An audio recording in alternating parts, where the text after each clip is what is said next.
If I'm outside of the angle of the steps, if I clap here, it's just the echo. Now join me to the front, please. And if I do the clapping in the right angle, which is in between the steps, doesn't matter if I'm not exactly in the middle. Once you get there, the bird and the name of the sun god in Toltec.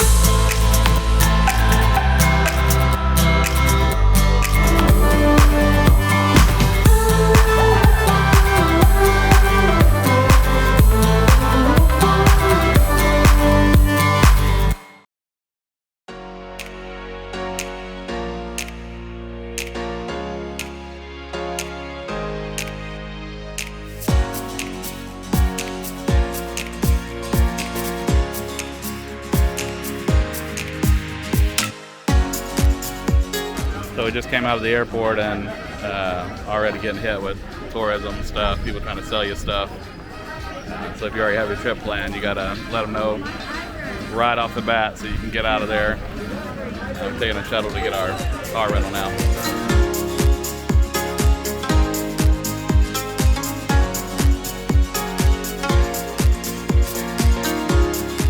We are in Mexico for this trip. I've been all over the world and never actually been next door down here to Mexico. I know everybody kind of goes to Cancun from the States for a vacation, so that's actually one of the reasons I haven't come, because I just kind of avoid the ultra touristy places. So I have a goal to see all the man-made wonders of the world, and actually one of them is pretty close to Cancun, which is where we're going today. It's about a 2.5-hour drive from Cancun. It's called Chicheń Itzá, and it's a huge Mayan ruin. So there's two roads that go to Chichén Itzá. The standard road, which is no tolls, but it's like 3.5 hours, or a toll road, which is like 2.5 hours. You save an hour, but it looks like it didn't tell you how much the toll was going to be or anything. So it's 338 pesos for a regular car. At 20 pesos a dollar, it's like what, 15? We're gonna hopefully they take $1 because I don't have 338 pesos. Hasta la vista, baby.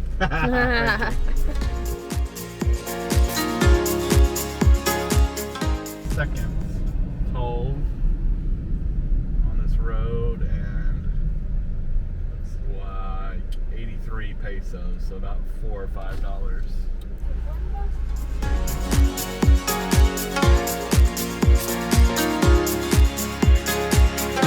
We had to park farther away because their parking is full. And then we got these cool hats. The sun just beats you down. So it's worth it if you got to be out here, pay a little money. And then we got a little walk to even get there. So we're not even finished walking the path yet. I've already got 2 bits of good advice for you. Come early. As early as you can. I think it opens like 7 or 8 in the morning. 2 reasons. One, it's crazy hot out here, middle of the day, but we just didn't have an option. This one we had to come. But crazy hot. Number 2, parking. Parking far away, and then you're walking, I don't know, maybe a mile, at least a half mile, maybe a mile in the sun before you ever even get to where you're going. You're tired and hot and sweaty and you're not even in yet. So come early.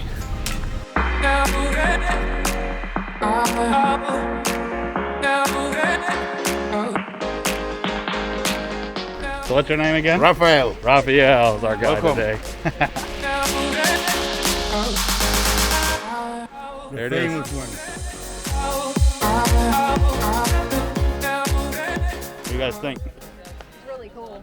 We were allowed to climb, not anymore, not even to get in. In 2006, they closed the access. Why?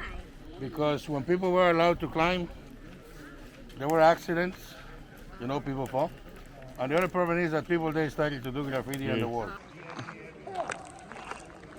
You can still see fragments of the color.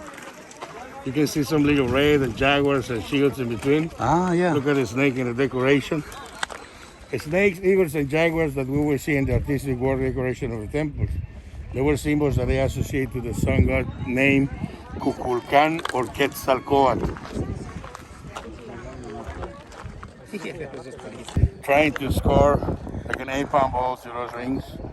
No use in their hands, but their elbows, hips, or knees.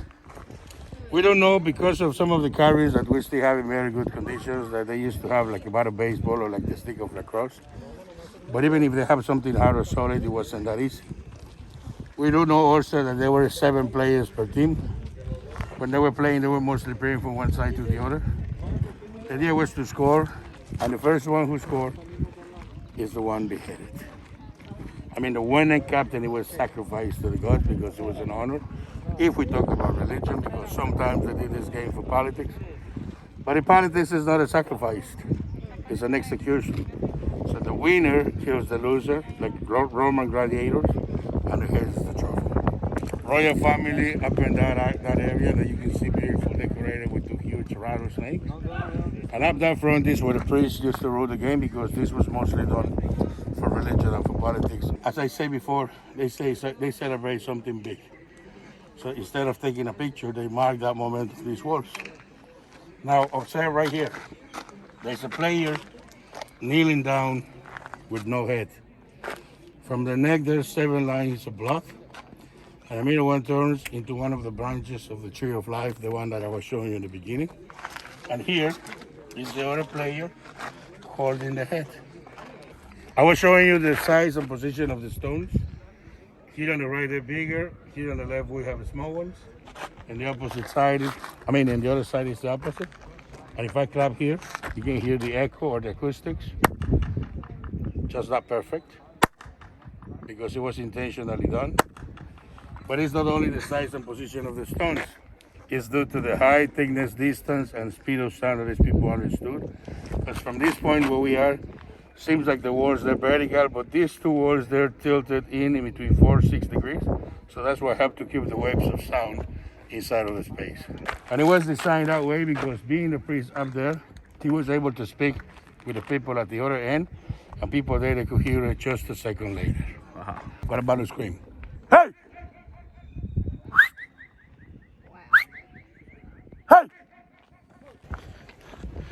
Imagine if you lived here, the Mayan wives could yell at their husband all the way across the yard. No problem. The stone pavers. They did not play on grass. They used to play on stones too. Now look, I came here because inside we still have some of the color. We still have this side wall and the roof fragment. So if I face this way and I make a sound that touches that wall, you will hear the echo there just a second later. Listen.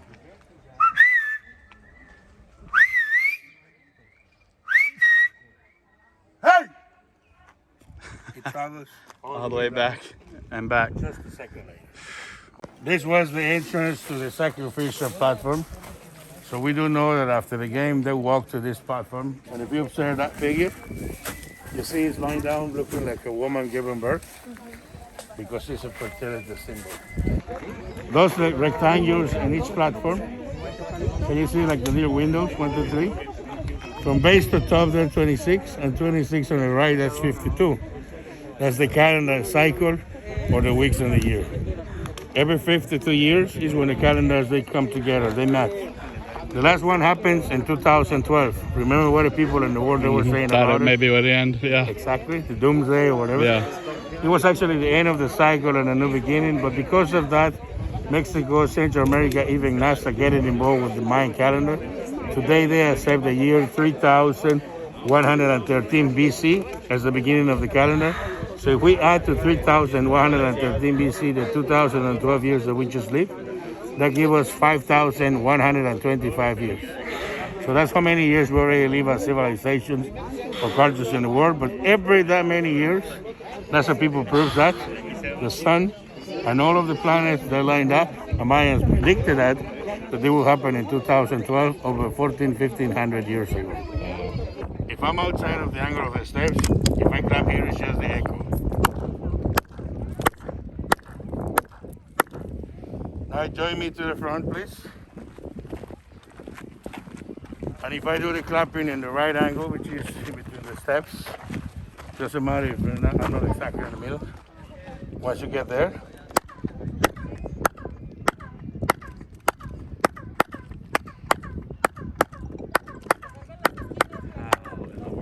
the bird and the name of the sun god is Tolteco. The figure that I was showing you down there is a famous one on top.